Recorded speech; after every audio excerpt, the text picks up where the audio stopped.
Welcome to the Green Wisdom Health Podcast with Dr. Stephen and Janet Lewis, where you will learn about natural solutions to common ailments. And now, here are your hosts, Dr. Stephen and Janet Lewis.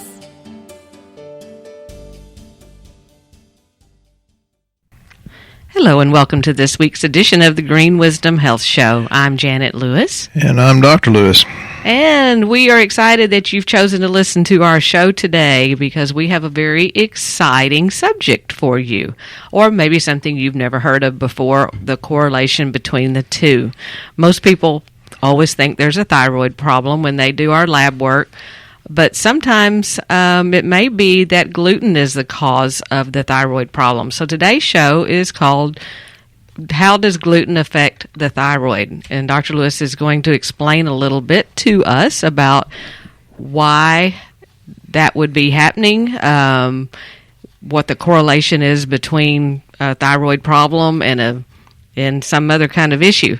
So, Dr. Lewis, can you get us excited today and motivated about what gluten has got to do with thyroid? You always talk a lot about gluten, so maybe you can give us the connection between that and what has that got to do with your thyroid? You notice, folks, she always talks about exciting, and I'm like, I'm rolling my eyes over here. So how do you make gluten exciting?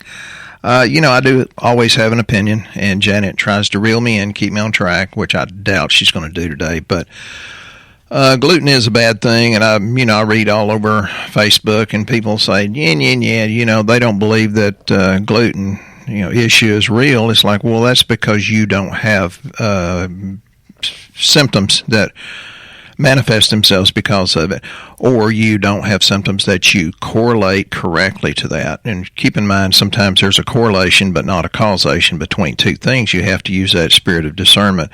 Gluten is a real issue, and we're finding out more and more on this the specialty test that you can find on our website. And we've had some incredible results going from the regular thing we do, which is where you should always start, but then going to the specialty testing. I literally thought I had cancer. I mean, my guts hurt so bad I'd missed most of my high school reunions because my guts were hurting so bad. And I thought it was diverticulitis, and then it was gluten. And when we think there might be a little bit of hidden gluten, Janet gives me some kind of pills. I don't even know what they are. But for Eric, who showed us the Gulf of Mexico while I was talking to him yesterday, he says he has not been taking his digestive enzymes, and I hear that a lot, especially from men. Well, come on up here and buy us lunch because Janet will bring the digestive enzymes out of her purse and give them to you. That's the only way you can get your digestive enzymes is buy us lunch and let Janet give them to you. So, we have to take, you have to put a lot of effort into being healthy. I want to say something about those digestive enzymes. I think one reason why people don't do those is because they think they have to wait until they have a meal, which they do, but then they don't have them with them. I think that's the issue because right. They're capsules. For people that have an issue or don't take them along with them, we do have one that's a chewable that we chew right before we eat our meal, and I do carry those in my purse because they're very convenient, and because Dr. Lewis wouldn't remember. Well, and he has a hard time swallowing too, but that's how we kind of got started on them, and it's they're a lot easier to carry around because they're in a chewable form than trying to keep up with the capsules. So see, I'm solving problems here. Yeah, and living with me, she's had to. One of the things I would like to say is a little bit off the subject too. Janet said, thanks for listening. And I've heard people that says, well, I heard Janet and you, Doc, on the such and such, whatever podcast where we were guests. And I've had several people lately say, well, I didn't know you had a podcast. For goodness sake, tell somebody to listen to a podcast. They might like us, they might not. But if they don't know we exist, then the possibility of them getting healthier and living a healthier, happier life will not exist. So, please please share this. And we do get more and more downloads all the time, but we still have time. We can take care of more people. So, please share the podcast and tell somebody. Listened. One lady says, oh, I heard your podcast, and she's super religious. I said, well, was I preaching the Bible or was I cussing? She said, you did a little bit of both. I said, okay. Let them decide if it's a good fit. Now, what was the question, Janet? I'm back to gluten. Okay. I thought that maybe that gluten was just a big buzzword because, you hear gluten-free everywhere. Yeah, it's like 5G. Yeah, and you kind of just tune it out after a while. It's like, oh, yeah, whatever. You're just a posh person that thinks they need to eat gluten-free. But thyroid conditions are fairly common because of gluten, right? I think so, and it depends on who you read and what expert and what research that you read, but most of the so-called thyroid experts agree that gluten is a major contributing factor to Hashimoto's or hypothyroidism or autoimmune disease against, when it starts attacking its own thyroid. It's because Dr. Hashimoto discovered it. I think it's a big thing, and giving up gluten has changed my life, unless, you can get it hidden very easily, and that's when Janet gives me something extra special. I don't know what she gives me. Serenade. Okay, I just swallow it. But are thyroid conditions more common in women or in men, or is it about the same degree of who gets it? Or It's more common in women. I think it's 8-1 women to men, and I don't know if it's the stress of living with a man that makes them more prone to have it, but it's very, very predominantly women. And I wonder if that's from gluten or I wonder if that's from like hormone issues as well. Well, the answer is yes. And again, I was talking to Jackie and Edwin yesterday, and folks, it's okay to call me. I love talking to them as much as I liked talking to Maria the other day. I mean, you make my day. Let's talk about immune system, and this is off the subject because Janet and I have two different sets of notes when we try to stump each other and try to make this fun. All right, immune system. Hormonal imbalance. Yes, there is plenty of research that, and I'm not talking about internet opinion, I'm talking about real research, that DHEA comes from the adrenal glands for the most part, and it's a anabolic or building hormone. Well, that can be also controlled by the thyroid, free T3, most specifically. But there's plenty of research that says in autoimmune diseases like lupus and rheumatoid, for example, and inflammatory bowel disease. We're going to get to Crohn's, celiac, IBD, inflammatory bowel disease here in a minute. But there are doctors that think that it's good to give doses of DHEA up into the 200 milligram range. I rarely get beyond 25 milligrams. I don't know about this 200 thing. That gives some people a lot of anxiety, I think, the more you increase it. That's why we do lab. Yeah, and some people, they have anxiety because the good changes and they quit it real quickly. And I said this to a person yesterday. Most people give up right before they have success. That's in a book, I think, 3 Feet from Gold. I think's the name of it. I read it 30 years ago or something. But you can take DHEA, and I try to explain why DHEA, it has over 150 functions to repair your brain and your body. And folks, if I put you on DHEA, you really need to be on pregnenolone. And I'm sorry, I'm guilty. And I did this to Eric down on the coast yesterday. I said, well, I didn't add this. You really need it, because he was on a pot full of stuff. Of course, he didn't care. He just wants to be healthy. Thank you, Eric. And he looks it. Yeah, he does. Or maybe it was the beautiful background behind him of the ocean. I'm not sure which one, but it was a combination. I think I was going to adopt him as my son. So yeah, DHEA, if you're taking that, if you don't mind, pregnenolone actually helps with that.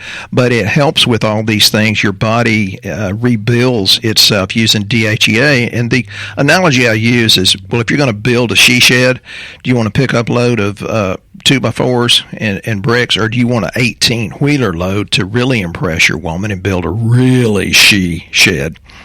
Well, you want more to build bigger and better. Well, that's why you want higher levels of DHEA. Well, and, for the people listening out there that have never heard this before about DHEA or pregnenolone, those are tests that you can have done on lab.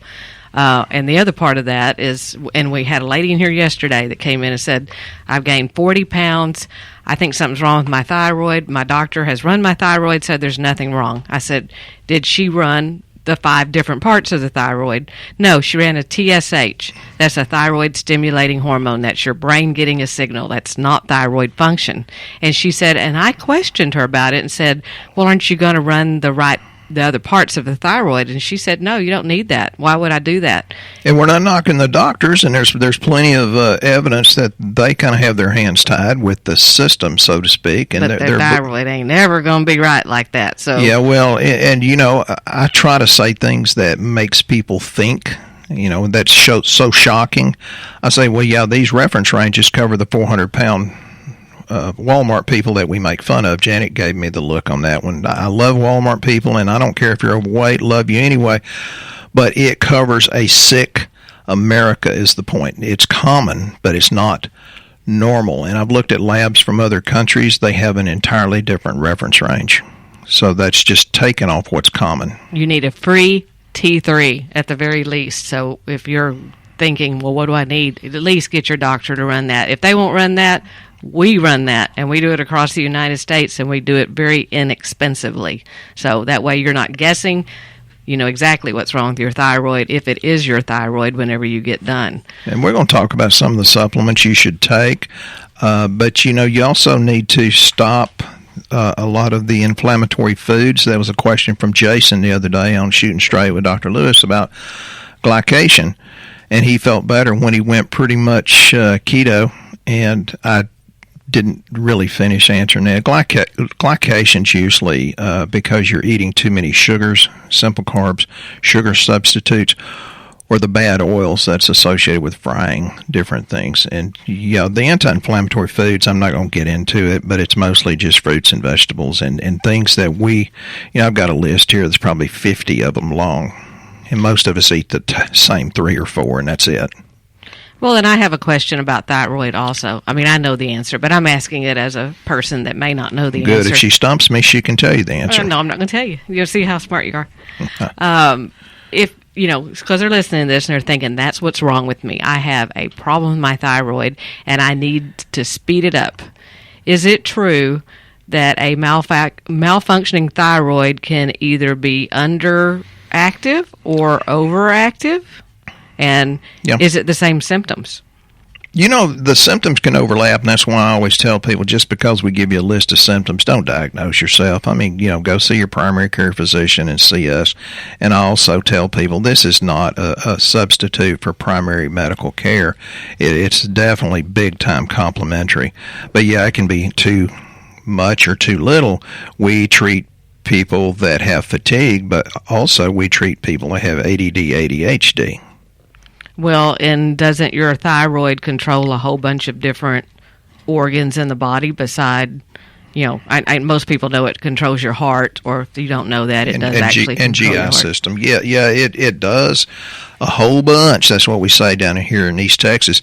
Yeah, the thyroid's like a woman. If mama ain't happy, ain't nobody happy. So just trust me on that one. If your thyroid ain't right, I don't give a flip what you do. You're not going to be healthy and happy. It actually controls your central nervous system, your autonomic.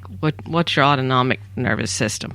Well, you've got different types of nervous systems with different functions. Ones that work automatically, like, sometimes people, might get their spine broken, but their autonomic nervous system keeps their heart beating, keeps the breath the way it should be. So, I mean, you've got sympathetic, parasympathetic, It gets kind of complicated, but it controls your bone, believe it or not. So when women come in here and say, I have bone loss, thyroid very much has got to do with bone. And folks, if somebody tells you for your bone loss you just need to take calcium, you need to run, because that's not even close.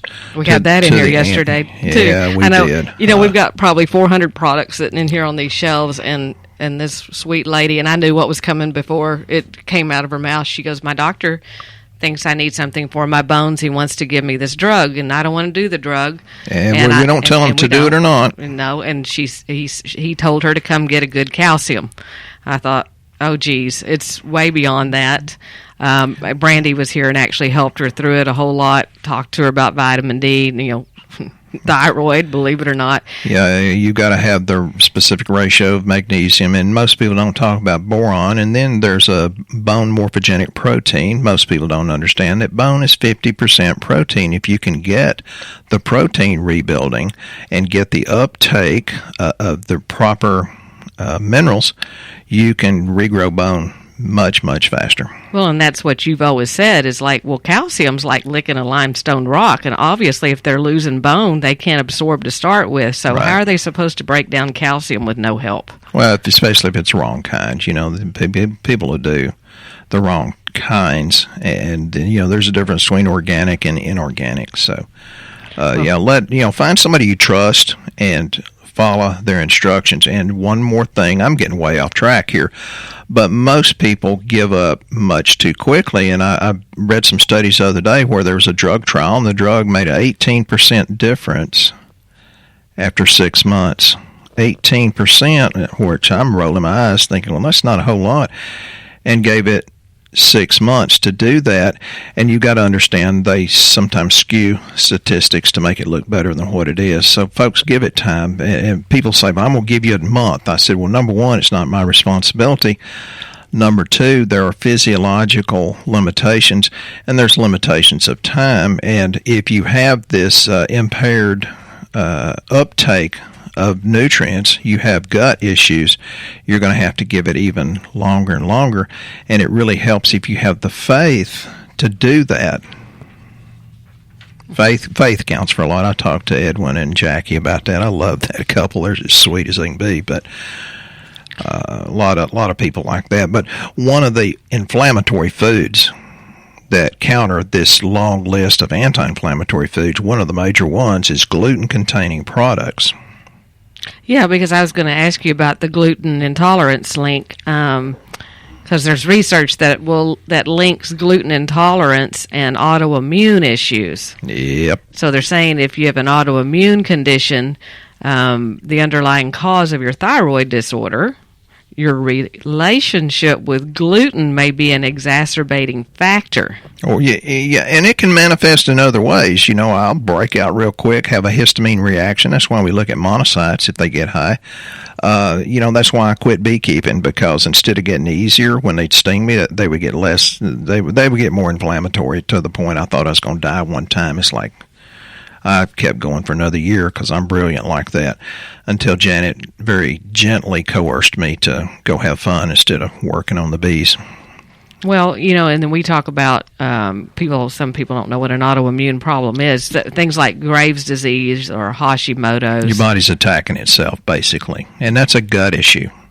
Right, and it will make you crazy. I mean, we've literally seen people come in here and they look like they're ready to jump off a cliff because they don't know what to do about it. Or they're mean and angry, and I'll look at them and say, that anger doesn't belong to me. It's because you don't feel good. It's not your fault. And then all of a sudden they just melt and say, oh, somebody that understands. And because their thyroid is all over the place, the doctor will run their lab and it's like way high, and so they give them medication for it, and then it goes way low because they've over-medicated them. If they say you have a bouncing thyroid, you really ought to have a few more tests to see what's happening. And again, we're not using supplements to fix diseases. We're using supplements to replace and increase the physiological response, so your body can deal with it itself. All right, let me jump. Well, I want you to talk a little bit about what we use for that, because there's people out there that are going, oh, I have the bouncing thyroid. Well, what do you give people to kind of level that out? You're not raising their immune system, so to speak. You're stabilizing what's going on, so that. Yeah. And then they're like, well, how long do I have to do this? Because forever. Now it's better, and then I'll stop. Well, autoimmune problem does not go away. It has replicated into your DNA. You cannot kill it. It would kill you. I've seen one person totally reverse it because I challenged his faith, because he's a preacher of a very large church, and he totally reversed it using his faith. But what do you do about it? I'm sorry, baby. Let me back up. Okay. Some people say, my doctor put me on vitamin D, now my vitamin D is normal, so he told me to get off of it. And I said, well, I just, filled up my truck full of diesel. I never have to do it again. So, well, that don't make sense. If it takes a certain amount of nutrients to get you to where you're supposed to be, how long do you want to take this stuff? Well, as long as you want to get healthier and healthier and go, get old slowly. So there's a couple of things that is very important, and this is called Thyroid Essentials Plus. But you can take it even if you don't have a thyroid problem, because it's got some vitamin A and it's got riboflavin B2. Most people don't understand anything about B2. You don't hear me talk about it too much. B2, riboflavin. With vitamin A, and that's why it's in the formula, it helps maintain improved mucous membranes. So think about that in the digestive tract. It facilitates the use of oxygen, so think more energy. Helps with the tissues of the skin, nails, hair, eliminates dandruff for many, many people. It helps the uptake of B6. You've heard me talk about B6. Allows the neurotransmitters to cross the blood-brain barrier, which makes you happier. It's needed for metabolism of tryptophan, and that means tryptophan goes into 5-hydroxytryptophan, which goes into serotonin, which makes you happy. If you're low in riboflavin, you'll have inflammation and cracks in the tongue, skin lesions around the mouth, skin stuff, dizziness, hair loss, etc., etc. And that's in Thyroid Essentials? Yeah, and it's got a lot of other things. It's got tyrosine and copper. It's got chromium, zinc, and manganese. Do you know why people get gray hair? It's because under stress, think again, thyroid handles stress and gets overwhelmed. And the adrenals are part of that. The adrenals are the ones that put out DHEA. So you undergo a lot of stress, and it takes away manganese. Manganese, nobody ever hears of that. And it replaces it with zinc if you're lucky, and calcium, and the hair turns grayer and grayer. And that's why I'm graying very, very slowly. Is manganese in that Thyroid Essentials? Duh. Uh-oh, I'm going to up that one. Hey, honey. Not that I have any gray hair, but No, actually her hair looks pretty good. Mm-hmm. But it has tyrosine, and you have, if you understood what the amino acid tyrosine does, everybody would take it. And so it doesn't matter if you don't have a thyroid problem. It's really good because it has the zinc, has selenium, it has the copper, it has the manganese that we talked about, it has the tyrosine, it has the ginseng, and all kinds of different things. That's really, really good. And it has the iodine. So, okay. But Dr. Lewis, I've read on the internet that if you have Hashimoto's, you should never take iodine. That's like throwing gasoline on a fire. Yep, I've heard that too. And I've seen it in books of the so-called experts. Folks, I've read the research. You can go up to about 200 micrograms of iodine, and under that, it seems to drop the antibodies, the things that are working against you. Go over 200, then you can have a problem. We know what we're doing here. Yeah, and I learned still when you talk, it's like, that's pretty cool. It's somebody wise once upon a time said, the dose maketh the poison, or maketh the cure. Well, talk a little bit about olive leaf, because you keep talking about Hashimoto's, and people are wondering, well, how do you stabilize the thyroid? Is olive leaf something you would use for that? Yeah, because it's very antiviral, antibacterial, against the bad ones. Olive leaf, and just a few years ago, we used one that's not nearly as strong as the one we have now. Janet says, Stephen, you don't look right. Would you please take a couple of olive leaf? And about 30 minutes or an hour after taking it, I start feeling better, looking better.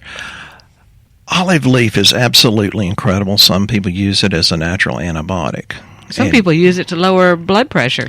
And that's medically researched. So I'm going to try to make this quick. When I was in the hospital after spider bite, they couldn't understand why I didn't get the MRSA, and I was giving a lecture to the nurses at 3 a.m. about olive leaf. That's why I didn't get methicillin-resistant Staphylococcus aureus. Olive leaf is a kick butt great thing. But it has to have a high amount of oliprin, which is what makes it work. Yeah, ours is stronger. Used to, we'd have to use like 8 pills, and now we have to, like on Hashimoto's, 3. Good. Okay. And then one other thing I'd like you to talk about before you get back to what you were talking about. I don't know what I was talking about. We don't either. It's all over the place. He's got a bunch over there. But back to gluten leading to autoimmunity. Like when you ignore food sensitivities, your gut often pays the price in inflammation. And over time, inflammatory foods like gluten can degrade the delicate lining of your small intestine. leading to permeability or leaky gut. When this happens, food particles are able to slip past the protective mucosal layer between the cells lining the intestinal wall and reach your bloodstream. The protein portion of gluten, called gliadin, is a common culprit. Now, don't we have a new product that has got something to do with helping to repair the leaky gut issue? Yeah, and we're really excited about it. And what it's called is SBI spore. And the thing about it is the spores of these bacteria, they can stay dormant when it's an unfavorable environment and wait until it goes further down into a more favorable environment of the GI tract. So this has a combination of facts. You have, well, we call it push and pull, okay, just to be simple. You push gently the non-resident bad bacteria and yeast and fungus back by using the good ones, and then you pull because the SBI, which is a bovine-derived immunoglobulin, begins to bind with and pull the bad lipopolysaccharides, the gram-negative bacteria, those cell components, and other toxins from the environment. So it's a push, it's a pull. And these different species sense and communicate, and they produce different active compounds that deter unwanted organisms. That's one reason I'm a big fan of butter, and I rarely say why. It's because it has butyrate in it. Bad bacteria and yeast hate butyrate. So eat your butter, not margarine. But when they communicate back and forth, these spores, they have a networking trigger that produces enzymes. And I said that the other day. If you're not eating enzymes, something's wrong. It's not going to work. But that in and of itself stops or at least inhibits undesirable bacteria. I think the SBI spore is really good. I've added that in now for probably 6 weeks or so, and I can tell a big difference in my gut health. I don't know if she's giving it to me or not. He doesn't know what he gets. I just give him things. I hate to ruin it on the show what he's taking. Yeah, well, somebody asked me that one time, and it's like it'd take a whole blooming show if we explained how much I take that I know of and what Janet puts in my drink. It'd take a whole show to talk about all that. So. Well, and you were talking a little bit about the food sensitivity testing that we do, because when you're talking about gluten problems, it can be like an IgA or an IgG antibody that are tested, and these antibodies they're created in response to gluten particles in the bloodstream. IgA and IgG are delayed response antibodies. So when we do or send you for that gluten sensitivity, or what's called the wheat zoomer test, it will actually tell you if you have a problem with IgA or IgG and know to stay away from gluten. The people that have done this testing, right now it's $600. It's a special price we have on it. They're like, oh my gosh. Cheap for what you get. Right. They're like, I don't know if I want to spend that. But everyone that I know that has done it, that's reported back to us, it's totally changed their lives, and they take less supplements because they're not eating the wrong things all the time. They get educated about what they're having an issue with because it's different for each person. And we got a sweet email from Lauren this morning that did that. She was the first one that did it. Thank you, Lauren, for trusting me. I promise you I'll treat you like my baby girl. So yeah, it's a good thing. And I didn't do it. I mean, I did it and I thought it was a great thing, but I wasn't convinced. So I had Janet do it, and we thought that was a great thing. The thing we actually learned, and we still didn't trust it. We had Janet's brother do it before we unleashed it on you. We had to make sure it worked. Okay, but, sadly, we're coming toward the end of our show. I know I have not let you talk much, Dr. Lewis, because I know you had more information over there. Right. So what else would you like to share with us, kind of wrapping up our segment about gluten and thyroid problems? Well, it has to do with the immune system, and what happens with, let's say IBD, inflammatory bowel disease, Crohn's, whatever. You have to replenish zinc in order to repair the intestinal permeability. Zinc's not stored in the body. People with Hashimoto's and other autoimmune diseases should always do zinc. And when you lose zinc, you have an impaired taste and smell. Have you ever heard that around COVID? COVID? Well, that's because your immune system went downhill, and we've had plenty of people taking a lot of supplements that got COVID and just breezed through it, and then we had other people who says, well, I'm going to wait. I've got COVID. I'm going to wait to take the supplements. No, you need to give your body fuel. So you've got to watch it, though, because zinc, if you take it by itself only, it can deplete copper and iron. And for people like me, tidbit, people that have high copper, which tested in my hair analysis, they crave chocolate, walnuts, and avocados. That's my 3 favorite foods. So I guess I need more zinc to displace more copper. It's not always that easy, folks. Let us help you figure it out. We really appreciate it. Please share this with somebody else, and thank you for all the kind words, Debbie Sue. I still got your jar of honey here. Of course, you got to drive 500 miles to get it. Folks, we will treat you like we do family. Well, okay, maybe better than that. But share this with somebody else and bless someone else. We hope you have a good week. We'll be here next time on the Green Wisdom Health Show. Take care. Bye-bye. Once again, our show has come to an end, but your hope in your health is only beginning. If you or a loved one are in need of a different outcome and are waiting for a brighter future, take the first step and go to our website and fill out the health survey. Please don't keep us a secret. If you know someone that could benefit from this podcast, please share this show with your friends and family. You're only one step away from a life worth living.